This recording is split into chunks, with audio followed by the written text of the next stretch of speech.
Like, just imagine ripping fucking, a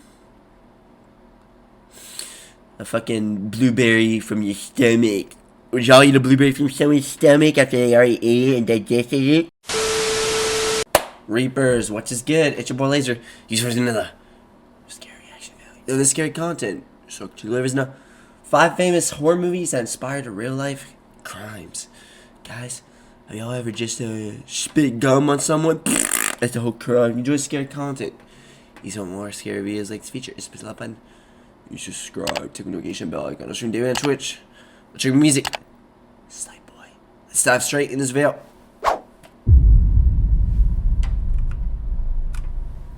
First things first, I hope you're enjoying these October videos. Doing a video every single day is tough, and sponsors like Skillshare are allowing us to keep it up all month long. They have sponsored a few top 5 videos this year, and you have no idea how important this has been for the continued growth of this channel. I don't like to moan about the many videos we get demonetized, but Skillshare's sponsors have allowed us to do the videos we want to do and you want to see. On top of that, Skillshare is actually an awesome online learning community, boasting thousands of courses. Those editing skills you wanted to master, Skillshare has the resources for you to do it. Or perhaps something DIY you'd like to learn, Skillshare has loads of tutorials on that too. Whatever it is you want to study, Skillshare has it. Personally, I've been studying a few management, productivity and editing courses.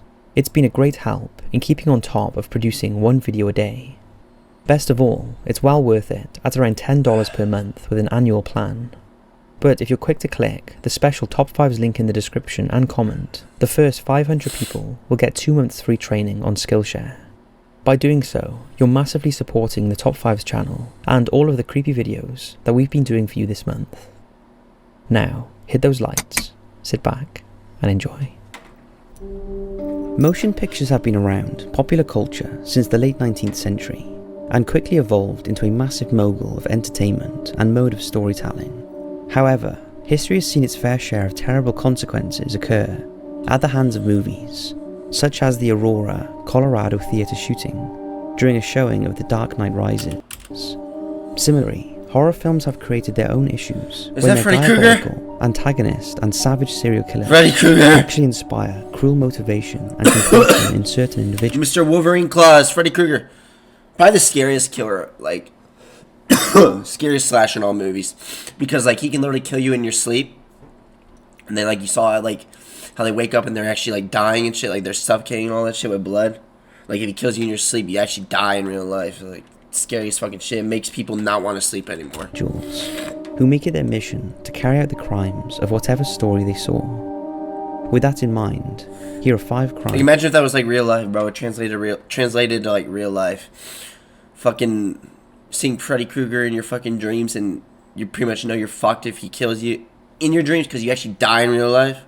That were inspired by horror Wake up movies. suffocating with blood and shit. That's horrible. That's like terrifying. I just realized that. Like, just imagine in general, like, any dream we have, like, it translates to, like, it moves on to real life. Like, let's say you're running from, like, a monster in a fucking, you know how you run from monsters and, like, dreams and shit or nightmares, and, like, we're running slow as fuck, like, running on water, or, like, we punch really slow, you know what I'm saying? Everything's, like, slowed down in our fucking, dreams, or we make clumsy decisions, or, like, we can't scream for help really loud, our voices don't even echo loud. Like, just imagine having a monster just tickle your pee-pee, bro. Then you wake up and your pee-pee's actually being tickled. That's horrifying.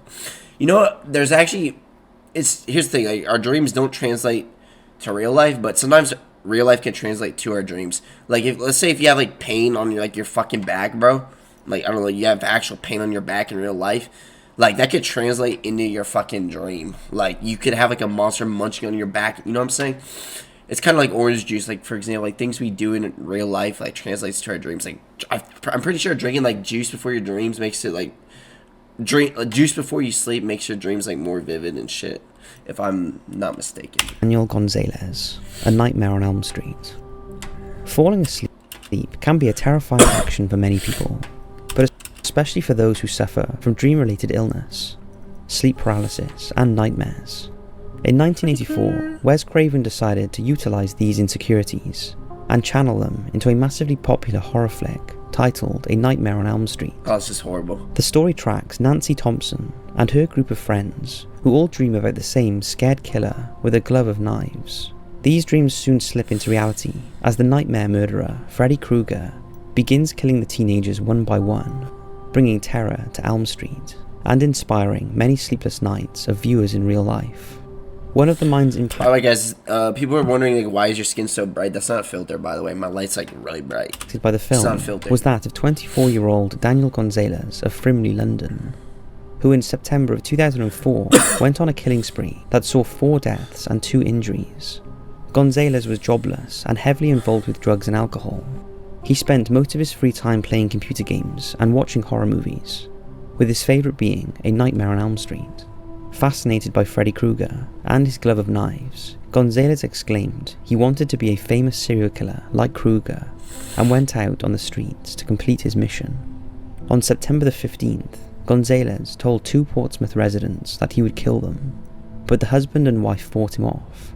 He then travelled to Hove, where he stabbed an elderly woman while wearing a hockey mask, similar to another famous movie villain, Jason Voorhees. Oh yes, the Jason! woman eventually died from her wounds. A couple of days later, on the Jason 17th Voorhees. of September, Gonzalez stabbed a Tottenham resident in the face, torso and neck with There's a pair something so of large corny about like knives. villains in movies doing that with their fucking arms. Kind of like, never mind. Replicating the famous glove worn by Freddy. Later that morning, he visited the Highgate community, broke into a random house, and again killed an unsuspecting elderly couple. All of the murders were described by Gonzalez as invigorating, and he truly felt his destiny was to be in the headlines as a deranged, deadly figure. After his arrest, Gonzalez pleaded not guilty under the argument that voices in his head told him to carry out the crimes, and that he suffered from schizophrenia. However, the court saw right through this and served him 6 life sentences. While in prison, Gonzalez attempted to end his life by biting an artery in his wrist, and eventually succeeded with his death you get after using a makeshift artery, bro? knife Oh, to slit his raps. wrists. Or the neck. 𝐂𝐳�0 Ghostface. In 1996, Wes Craven released another revolutionary slasher film, Scream. Is she the one that is this the garage one? Scaring Yeah, she's like the one that and gets killed by the satirising garage. the She very has genre he helped define.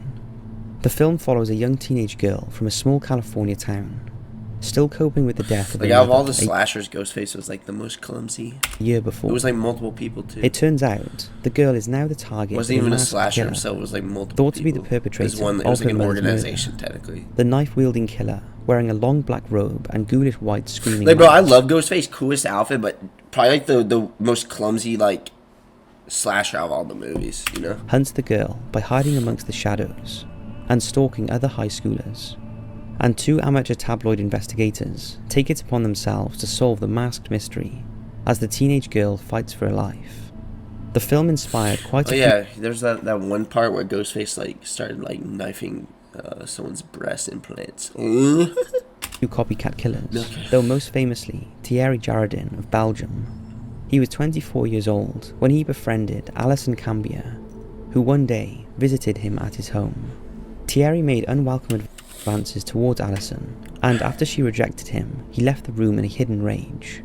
When he returned 30 minutes later, he was dressed in a robe and ghost mask from the Scream movie, and armed with a couple of butcher knives, he stabbed Alison around 30 times, in a very similar manner to Scream's opening scene. Afterwards, Thierry called a few anonymous I used to numbers call the slasher like, or the mask. I used to call him Scream. He's Ghostface. to confess his crime, eventually admitting to authorities that It's he had the most wanted high to school replicate shit the film's ever. horrifying homicide all along. Police were shocked, as Thierry had no previous criminal records or episodes of mental illness, only a sick knack for hitting on 15-year-old girls, similar to innocent Alison Cambier. As horrifying as the entire crime was, it's not so surprising when you consider Scream is actually based on a real-life serial killer, inspired by the Gainesville Ripper case files. Get up. Daniel Sterling, Interview with a Vampire. Vampires have inspired humans for centuries, mostly sparking our curious minds, with fantasies of Transylvanian castles, garlic, coffins, and immortality. In November the 17th, Daniel Sterling watched the film with his girlfriend, Lisa Stalwagen. He muttered to her, "Tonight you're going to die. I'm going to kill you, and drink your blood. Half asleep, Lisa said, "That's nice, dear," and fell back to sleep. It was Daniel did admit that interview with the vampire gave him some of the motivation he needed to carry out such a deed. Blood. Obviously, Daniel gained 0 supernatural powers Blood. and was found Imagine guilty sucking of blood, attempted bro. first-degree The murder. fact that someone's do that, I'd rather shit on each other than suck each other blood. And Wait, what just John happened? and Nor saw to carry out such a deed. I thought I skipped. Obviously, Daniel gained 0 supernatural powers from the act and was I found think some of his guilty video of got attempted cut off when he was first-degree editing. murder. He probably was And like, fuck it. I don't give a fuck. John and Nor saw. In the autumn of 2004, audience all over the world were introduced to the legendary horror icon Jigsaw, a puppet of dastardly proportions, initiating games. I could feel his pain when he was editing that video. He probably was like, yeah, I don't know if he noticed that before, like he published it. He probably published it, was like, yeah, I'm just gonna leave that out. Or maybe there was like I don't know, there's copyright or something like that. Rampant with death. The introduction film Saw told the story of 2 unassociated men who wake up in an undisclosed bathroom What with a the dead fuck? body, who are given clues and tools that might help them escape, although not without consequences. Throughout this sick game, the 2 men must learn to not only trust each other, but understand their ultimate sacrifice as they work to uncover who the mystery Jigsaw killer truly is. The movie was met with universal fascination and spawned an entire franchise of similar puzzles put on by the psychotic puppet. Unfortunately, sequel films weren't the only thing spawned by Saw, but so was real-life attempts to live out the twisted crimes of its main character. In early 2009, 5 years after the first film's release, a mother in Salt Lake City, Utah, turned in her 2 sons, John and Nor, 15 and 14 years old respectively, for allegedly hatching a plan to kidnap 2 fellow classmates. Something so eerie about seeing like a melted face, bro. You see his brain almost. And their school's police officer, by throwing them into a supposed He's like ripping his skin off, making me cringe. following a thorough It's like investigation Jigsaw for by you, man. That's like the traps for you. You gotta like rip keys out of your stomach and shit. Horrible, man. Like, just imagine ripping fucking a fucking blueberry from your stomach. Would y'all eat a blueberry from someone's stomach after they already ate it and digested it? authorities and a juvenile court hearing. John and Nor were indeed found guilty for conspiracy to commit aggravated kidnapping after they admitted to police their gruesome plan and how afterwards they would create a more detailed list of people they wanted to torture. According to court documents, the boys had been overheard on multiple occasions by both of their parents. Their mother stated they wanted to make sure to have cameras and camcorders so they could take pictures of what they were doing, because they wanted people to know who did it so they could become famous. Much like the mastermind Jigsaw. You gotta cut your flesh Their off, bro. father Like, conversation. sacrifice who can sacrifice the most blood and shit. Dude, this shit makes me cringe. Like, I know it's not real, but there's just like so cringe. Not seeing blood. Where they were suggesting killing several people and the different locations at where this would happen. One of the boys admitted that none of the discussions were jokes, and that he and his brother truly wanted to do harm, but only to those who had harmed others. It was these statements that John and Nor admitted their entire ruse was inspired by Saw and its villain Jigsaw.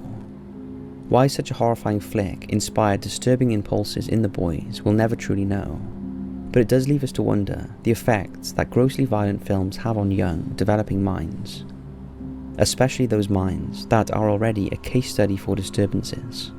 For example, the boy's neighbour told news sources that she had always been wary of the teenagers, for they acted strangely more than once, and had used sexual and violent language around her children. The boy's parents have to be commended for being suspicious enough of their conversations to report them to the police. It can be all that easy to turn your own children into the authorities, but thank goodness this Salt Lake City family did. Otherwise, who knows, a Jigsaw copycat could have brought cinematic terror to real life. Oh no. Jonathan Cruz, The Purge. Many films throughout I loved Purge. I thought The Purge was a good movie. I thought it got ridiculous after. It was the Election Day one. Not the Election Day. It was the one after that. It was the one where like they fucking. I don't know. The only good ones I liked was the first and second one and the Election Day. All the other ones were dog shit. I hated all the other ones. Those were like the only good ones I liked from the Purge series. It was like the first and second one that were really good, and the Election Day was really good. I loved Election Day. After that, there was like Kind of like Jason, you know, he just got ridiculous after, you know? Stupid. I thought the only good ones were like the first and second of the election day. Do they still make Purge movies? I don't even pay attention to movies anymore. It's like, I don't know, is it just me, or does nobody really watch? Like, everyone streams shit now, but like, do people like still like? I don't really pay attention to movies anymore. I can't remember the last time I sat down to watch a movie, bro. I can't remember the last time I sat down and actually watched like a movie. I don't even pay attention to the new movies that like come out nowadays, you know? Are movies kind of dying? I do believe that, honestly. I don't think movies, like just movie theaters, basically. It's all streaming now, you know? Do people still sit down and watch? I mean, most people are chill. I mean, I sit down and watch reaction videos and shit. I play games, but like, I don't know. History have introduced the concept of vigilantism and the removal of lawful order, but none did so more violently than the 2013 horror flick, The Purge. The story picks up in an alternative 2022 when the government has introduced a purge ceremony. Scary. There's something so eerie about like a psychopath that has like a smile like that. This fucker terrifies me. Is legal for 12 hours. Horrible, man. In this timeline, these yearly purges have helped the economy and reduced all other crimes. However, the purge ceremonies are incredibly terrifying, involving many killings, gang warfare, and innocent death. It's certainly a perfect plot device for a movie, but shouldn't ever be considered as a real-world policy. Unfortunately, that's what happened with Indiana citizen Jonathan Cruz in 2016. On May the 12th, authorities found two random men dead on arrival with multiple gunshot wounds, shot just hours apart. Not the star tattoo. A few days later, police discovered a third Don't get man. face tattoos, kids. Stay away from the face and the fucking neck's fine, honestly. Well, just if you do get a neck one, like keep it a little low. Don't do anything that's too stupid, you know. There's nothing wrong with tattoos, but try to stay away from the face, man. Don't do your face, you know. I don't care if you're rich or famous. Don't do the face. Slumped over in his car with a single gunshot wound to his head. None of the victims were connected and seemed too random to be coincidental. And Jonathan Cruz was arrested soon after, attempting to kidnap a young woman at a Wendy's restaurant. While in holding, authorities recovered several texts Cruz sent to his mother and girlfriend on the mornings of the 3 unsolved shootings. Not even a tattoo, looks like one of the sticker tattoos. The messages said things like, "I purge every night now," or he was going purging, and that he was buying a new gun. Even witnesses at the scenes of the crimes heard Cruz talk about the idea of purging. Along with the texts were videos taken around the times of the shootings, involving gang-related incidents. County Prosecutor Terry Curry said in a press conference, "As alleged in the probable cause, it is set forth that Mr. Cruz went on a 4-day one-man purge. As well as 3 murder counts, Cruz faces 14 other charges, including attempted robbery, resulting in serious bodily injury, armed robbery, intimidation, and criminal gang enhancement. The death penalty is still in play as a form of punishment." What is truly terrifying is that such a make-believe story could leave a disheartening impact on the minds of everyday people. At least we can all agree that no crime is the best crime, and letting humans return to their primal form isn't a reasonable gamble. That was good. Well guys, if this video enjoyed, which one of those famous horror movies was the most interesting?